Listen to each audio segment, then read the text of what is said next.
Si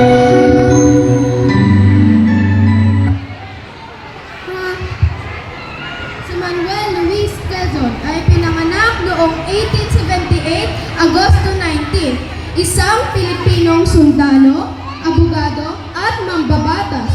Siya ang ikalawang Pangulo ng Pilipinas, kung saan pinangunahan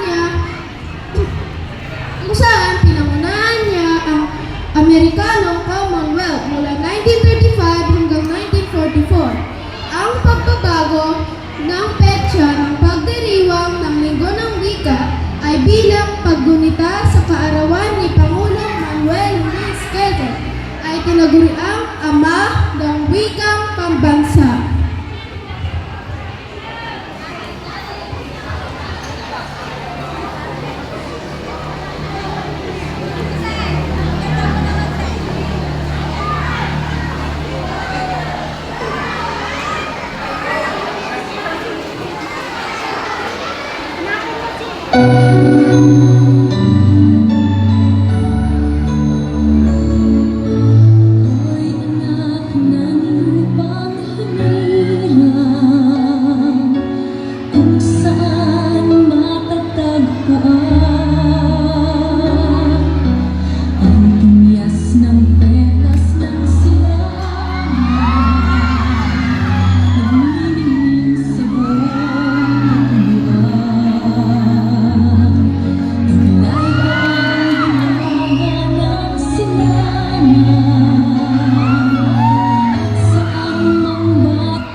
Okay folks, I have to apologize.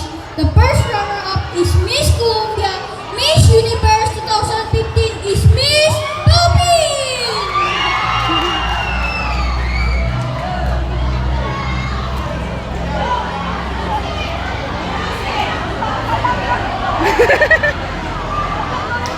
Tobin!